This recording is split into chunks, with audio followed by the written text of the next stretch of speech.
Good afternoon, everyone. It's Saturday, the 5th of May, 2012. Let's take a look at some ideas for the week ahead. This past week, we emphasized, as usual, risk management, and by doing so, I think we missed out on a lot of big losers that other people did get hurt by. But anyways, we've got the market.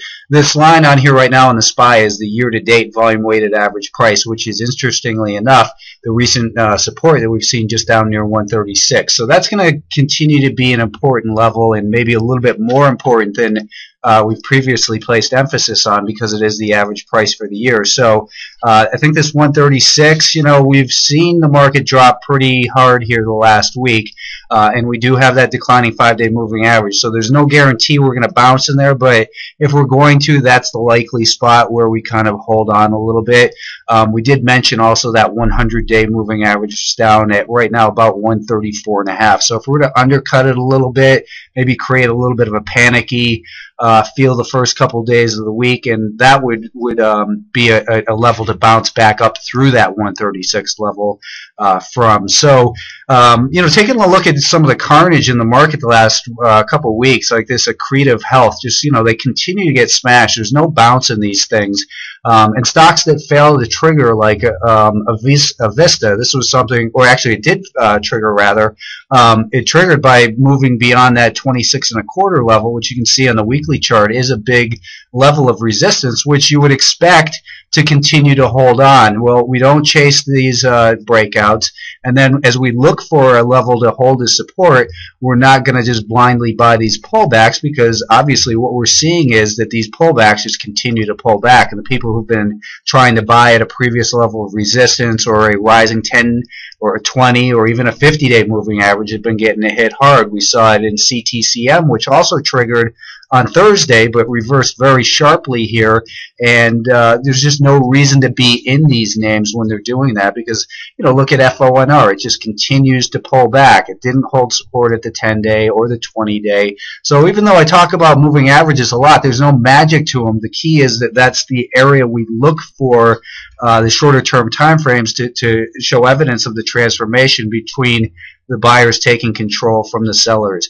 News-related stocks, that are in these downtrends, like First Solar had earnings again. It just gets smashed down like those Colorado snowpack charts I've been showing you guys. Research in Motion is a good one as well. It just continues to get no respect, down at all-time, well, not all-time lows, but multi-year lows here. People get excited because it gets above that 50-day moving average, but again, the direction of the 50-day moving average is lower. Guilty till proven innocent. Herbalife, no bounce. New Skin, no bounce.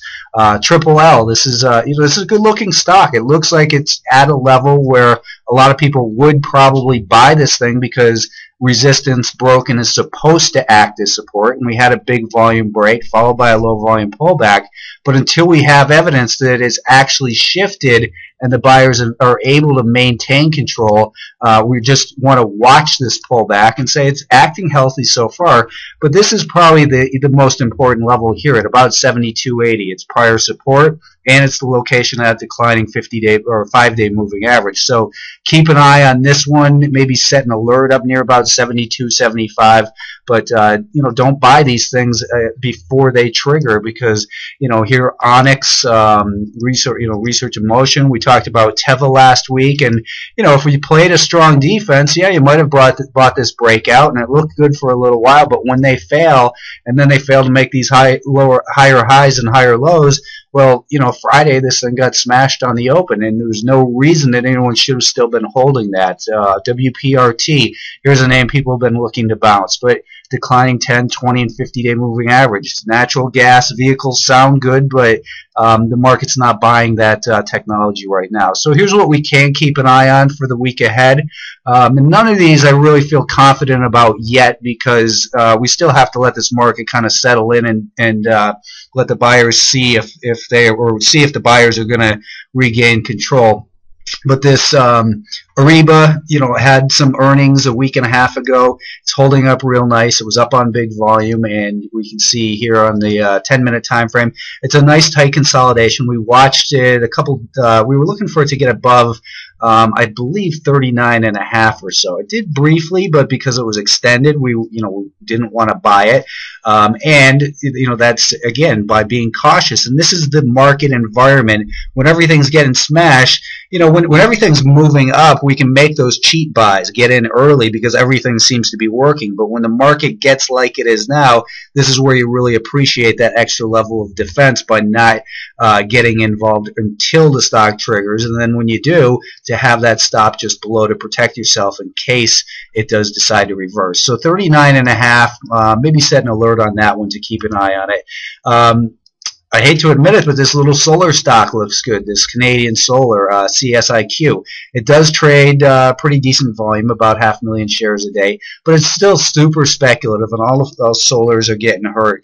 But we could see this thing maybe bounce up to that 200-day moving average at $4.10 a share, which would be about a 20% move from here, so it's worth keeping an eye on, and it looks like 370 is the level that it's needed to get back above.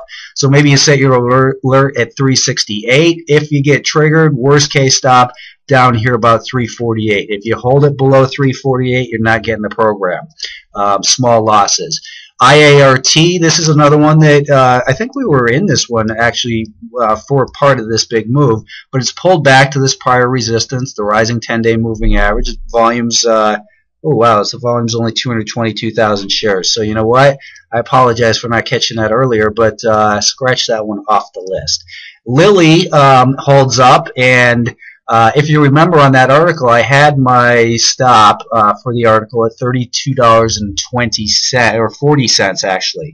And some of you guys asked me, did my mom get stopped out? And I thought she did because I told her exactly where to put that stop, which was $39.40. She told me the other day she's still holding it, and she's glad she has Lilly. So it's not the way I wanted it to work for her, because realistically, when it broke that support, she should have been out. But I told her, okay, now put it to break even. So, but anyways, the stock's looking good here. Breaking beyond these highs from last week at about 41.5. It looks like it's on its way on this weekly chart, and I think this one's got my number because I can't seem to trade it properly. But above 41.50 with a stop just near 41 looks about right. A recent IPO is this Millennial Media. I'm not really sure what they do. Something media related, I would guess. But maybe an inverted head and shoulders pattern here on this daily time frame. And if we take a look at the 5-day moving average, you can see it's still declining a little bit here, so might need to settle in. If we're, the average price since the IPO has been about $19.60. So I think that becomes a good target for it. But what we'd want to see first is a slight pullback, maybe towards 1850. That 5-day moving average will begin to flatten out, and then a move above 1885 or so. So let me just repeat that. We want to see it pull back a little bit, kind of settle in near that 5-day moving average, and then regain some momentum up through Friday's high. And a worst case stop would probably go just about $18.40, $18.35. NetEase is this Chinese company that keeps teasing us, and it can't get beyond that 60-50 level. And here's another example of not making that anticipatory purchase, because all it's done is put you at about a 50-60 cent loss so far and tie your money up for 4 days unnecessarily in a weak market environment. So just let the market tell you what to do, and if it gets above 60.5, then we want to take a closer look at it. For now, I'd set an alert at about $60.40, and then decide at that point we'll take a closer look at it, or update it in the midday or in the chat room. Ren is continuing to just act like Ren does, and it's a little bit of a mental stock here. But it's the weekly chart, we see it's it's holding that rising 10-week moving average, the 20 weeks coming up through the 30-week moving average there, and it's still holding well. I think the shorts are they continue to battle this thing really hard, and they do a great job at it. But this 670 level that it's probing was prior support where it broke down hard. It keeps getting up towards it, so this is a type of stock that it's right at that trigger level. But what I'd like to see here would be a pullback, maybe to about 6.5, and then up through about 665, 670.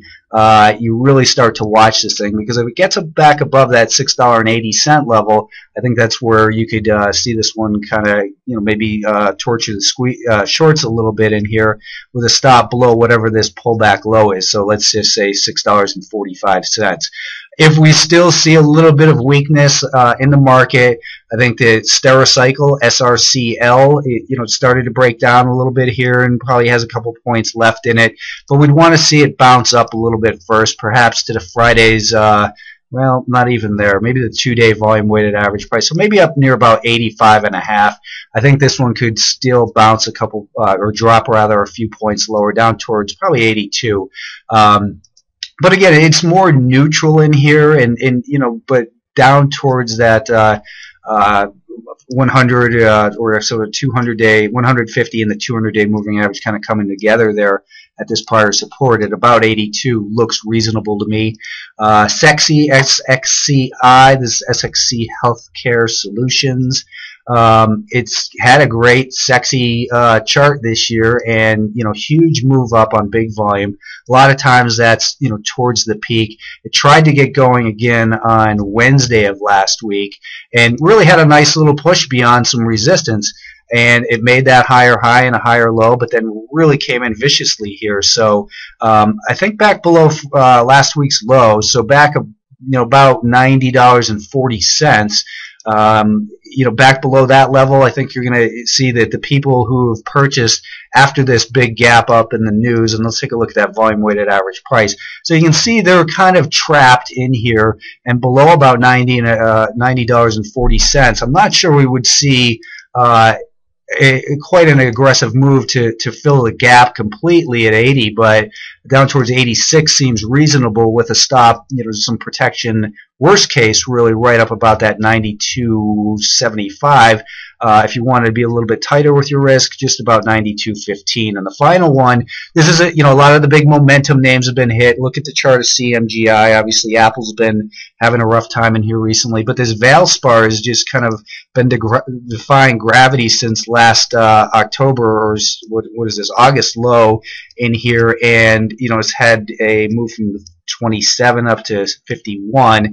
It's still in an uptrend, but it's having a difficult time up here. So be aware that this isn't a trend alignment type of trade, or looking for a breakdown. But if we see a rally back up towards 51, we're going to meet that declining 5-day moving average.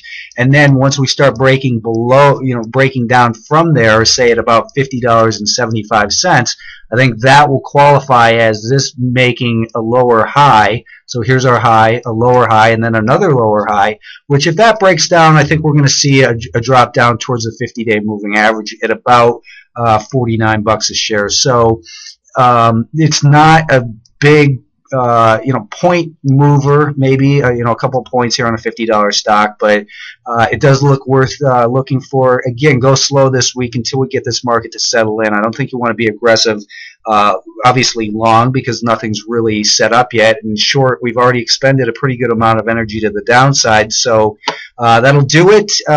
Check out that supermoon tonight at 9:30, and I'll talk to you Monday.